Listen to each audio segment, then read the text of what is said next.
اس بات کو سمجھو کہ زندگی کا اگر ڈھنگ یہی رہے جو تمہارا ہے، اور یہ بات بھی تم مان لو کہ خدا ہے، تو پھر یہ تمہاری زندگی بہت بڑی بے چینی کے سوا اور کچھ نہ ہوگی۔ اگر نجات ہے، اگر نروان ہے، اگر روح کی بیداری ہے، اگر انلائٹنمنٹ ہے، تو پھر اس طرح کی زندگی جو آج تم جی رہے ہو، یہ ساری زندگی بیکار ہے۔ لوگ نروان کا انکار اسی لیے ہی تو کر رہے ہیں کہ اگر نجات ہے تو ہم تو صرف اپنے بندھنوں، رسیوں اور بیڑیوں کا ہی انتظام کرنے میں جٹے ہیں، ہم تو پھر احمق ہیں۔ مرشد کبھی یہ نہیں کہتا کہ خدا ہے، کبھی یہ نہیں کہتا کہ نروان، انلائٹنمنٹ، نجات ہے۔ وہ تو سیدھی سیدھی بات کہتا ہے کہ دکھی ہو۔ اب اس سے کون انکار کرے گا؟ یہ تو تمہاری زندگی کا سب سے بڑا سچ ہے کہ تم دکھی ہو، اور تم ایمانداری سے بتاؤ کہ کیا تمہیں اس زمین پر کوئی ایک ایسا آدمی ملے گا کہ جو دکھی ہو اور دکھ سے نجات نہ چاہتا ہو، جو بیمار ہو اور صحت نہ چاہتا ہو، جو غریب ہو اور دولت نہ چاہتا ہو؟ مذہب جس نجات کی بات کرتا ہے، جس جنت کی بات کرتا ہے، وہ کوئی نہ پانا چاہتا ہو، مگر دکھ سے نجات کون نہیں چاہتا؟ مرشد کہتا ہے کہ میں واعظ نہیں ہوں، میں معالج ہوں۔ تم دکھی ہو، زندگی کا کانٹا تمہیں چبھا ہے، میں اس کا علاج کر سکتا ہوں۔ لاؤ میں تمہارا کانٹا نکال دوں، آؤ میں تمہارا دکھ مٹا دوں۔ اب ایسے آدمی کو تم کیسے انکار کرو گے؟ یہ کہہ ہی نہیں رہا کہ میں پیر ہوں، میں رہبر ہوں، میں لیڈر ہوں، میں تمہارے مسئلے حل کر دوں گا، میں تمہاری معیشت ٹھیک کر دوں گا، میں تمہاری سیاست کو ٹھیک کر دوں گا۔ یہ تو کہہ رہا ہے میں ڈاکٹر ہوں۔ اور تمہیں پتہ ہے کہ ان فقیروں پر لوگ بھروسہ کیوں کر لیتے ہیں؟ چاہے وہ اس سے علاج نہ بھی کرائیں تو پھر بھی اس پر اعتماد کر لیتے ہیں، کیونکہ وہ جو کہہ رہا ہے وہی اس کی زندگی ہے۔ وہ خود دکھ سے آزاد ہے۔ زندگی اس کے لیے دکھ نہیں ہے، اس کی زندگی میں سکون ہے، گریس ہے جو سب کو نظر آتی ہے۔ اس کے پاس کیمیا ہے، اس کا ہونا بتا رہا ہے کہ پیس ممکن ہے، اور تمہارے دکھ کی طرف اشارہ کر کے وہ کہہ رہا ہے کہ تم دکھی ہو۔ کوئی خود دکھ سے آزاد نہ ہو اور کسی اور کے دکھ کی بات کرے تو لوگ اس کو چاہے اہم شخص مان کر چپ بیٹھے رہیں، مگر اس پر اعتماد نہیں کر پاتے۔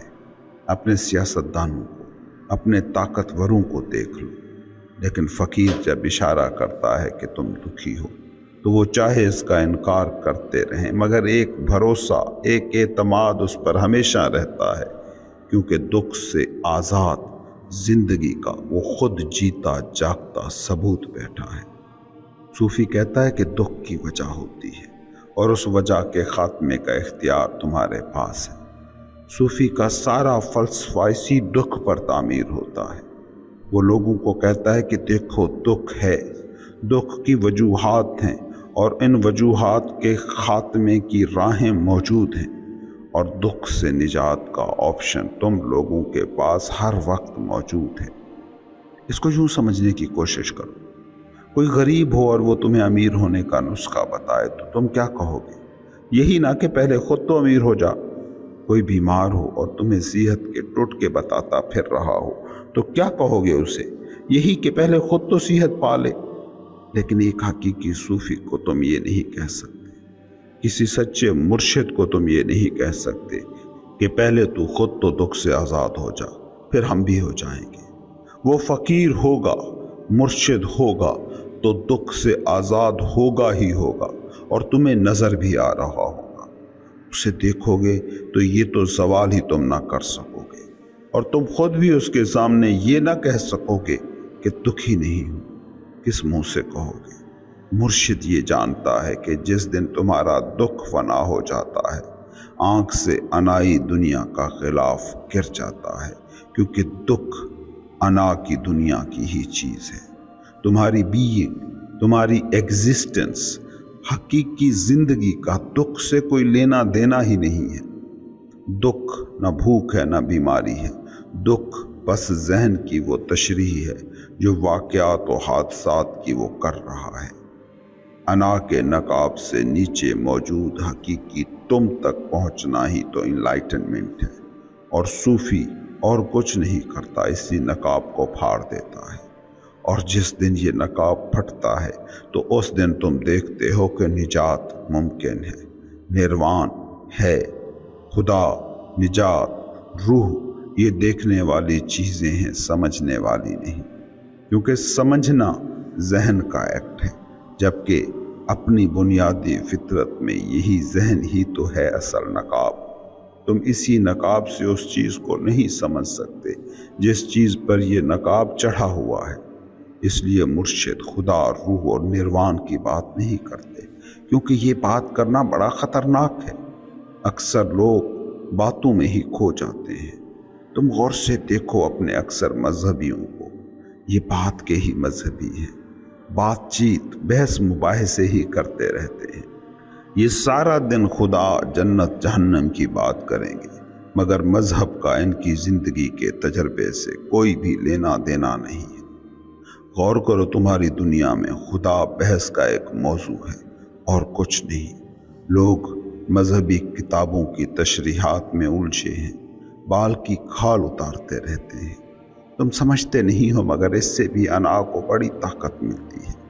آپ مذہبی کتابوں کے مفسر و شارح ہیں، لوگ اس پر آپ کو ٹیگ دیتے ہیں، لیبل دیتے ہیں، پروہت، پادری، مولانا اور اسکالر کا خطاب دیتے ہیں، اور انا کو ان ٹائٹل سے، ان لیبل سے بڑی محبت ہوتی ہے۔ فقیر تم کو کبھی کتابوں کی تشریحات میں نہیں ڈالے گا، وہ تو سیدھا سیدھا کہتا ہے یہ تم ہو اور تم دکھی ہو، اور اس دکھ کی وجہ ہے، اور اس وجہ کا علاج ممکن ہے۔ فقیر کہتا ہے تم زندگی میں جستجو میں کرتے رہے ہو، کرتے رہو گے، یہ جس طرف میں بلا رہا ہوں، ادھر آ کے دیکھو، جی کے دیکھ لو، بھوگ کے دیکھ لو، کچھ نہ ملے تو وہ دنیا تو ہے ہی جس سے تم میرے پاس آئے ہو، اسی طرف پھر لوٹ جانا۔ تھوڑا سا کنویں سے باہر نکل کر دیکھو، جیل سے باہر آ کر دیکھو، مزہ نہ آئے تو واپس لوٹ جانا، جیل بھی موجود ہے، کنواں بھی ویسے ہی موجود رہے گا۔ تھوڑے تو پر پھڑ پھڑانے کی کوشش کرو، اڑنے کی ایک آدھ کوشش تو کر کے دیکھو۔ اڑنا ناممکن لگے تو لوٹ جانا اسی پنجرے کی طرف، اسی طوطے کی طرح جو اڑنا بھول چکا ہے، اور نئے سرے سے اڑنے کے فن کو سیکھنے کی جس میں ہمت نہیں رہی ہے۔ ڈرتے کیوں ہو؟ فلک نہ چھو سکے تو واپس آ جانا، زمین کا پاتال، کشش ثقل کی قید تو ہے ہی موجود، واپس لوٹ آنا۔ غور سے دیکھو، فقیر انکوائری دیتا ہے، اندھا یقین نہیں دیتا۔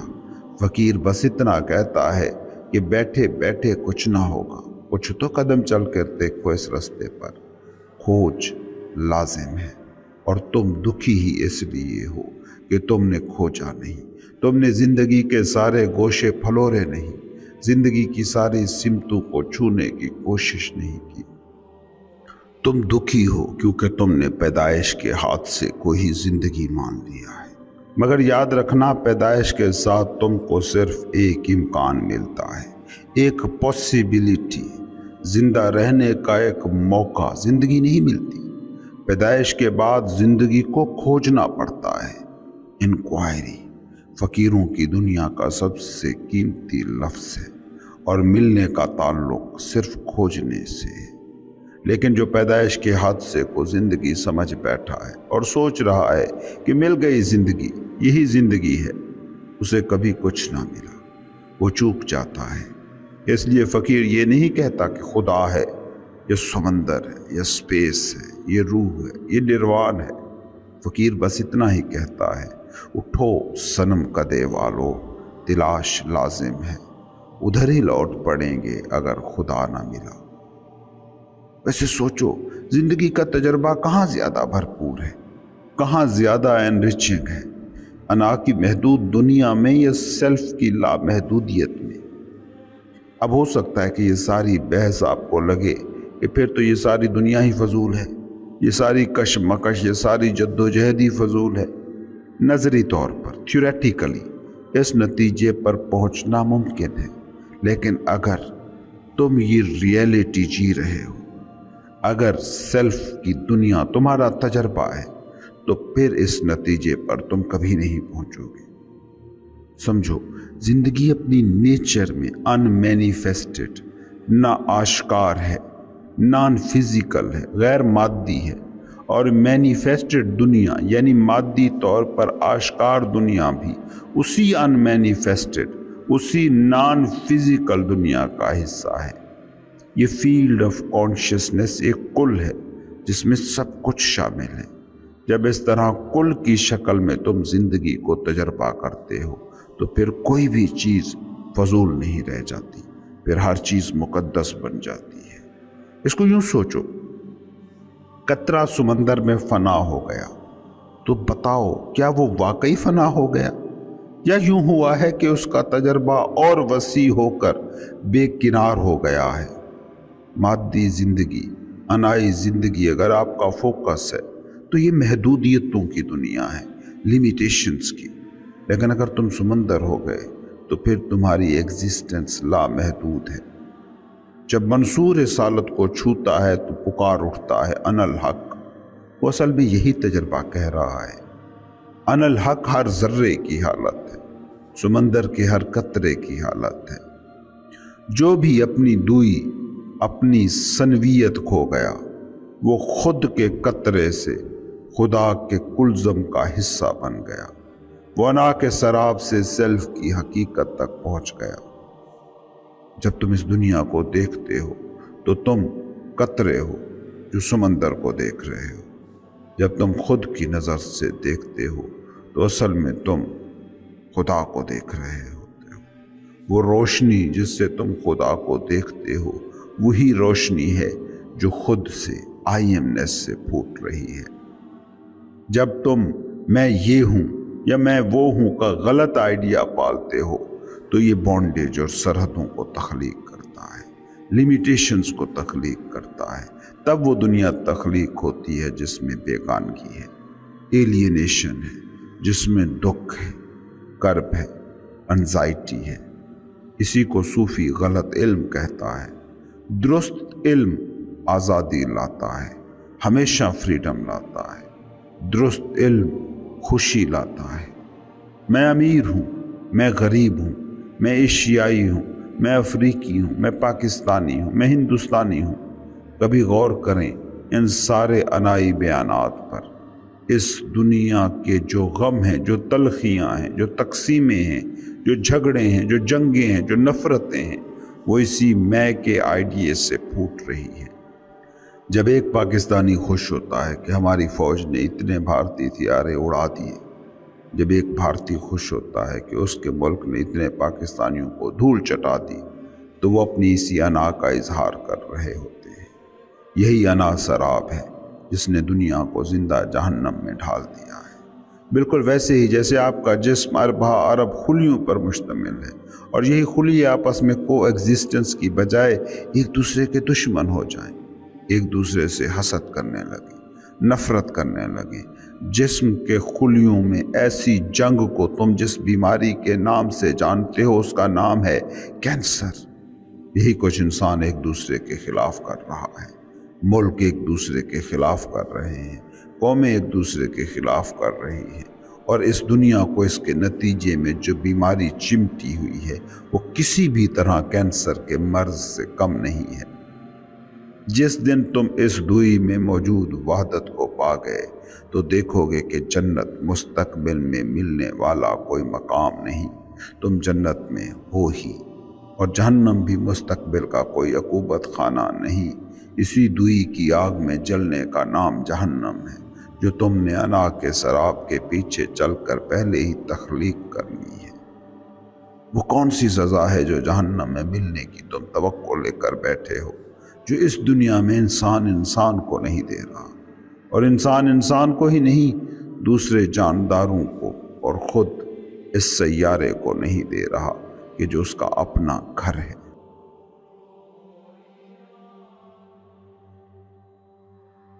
ذرا دھیان سے دیکھو تو تمہیں نظر آئے گا کہ تمہاری زندگی دو خانوں میں بٹی ہوئی ہے۔